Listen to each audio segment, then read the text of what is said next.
واعلموا أن الله يبسط الرزق لمن يشاء ويقدر إن في ذلك لآيات لقوم يؤمنون قل يا عبادي الذين أسرفوا على أنفسهم لا تقنطوا من رحمة الله إن الله يغفر الذنوب جميعا إنه هو الغفور الرحيم وأنيبوا إلى ربكم وأسلموا له من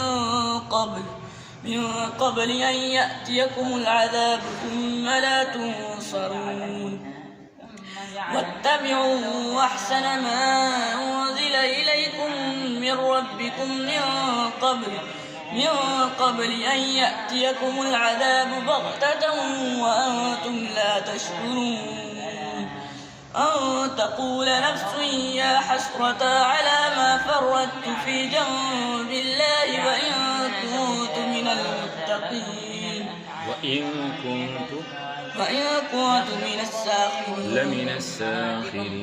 لمن الساخرين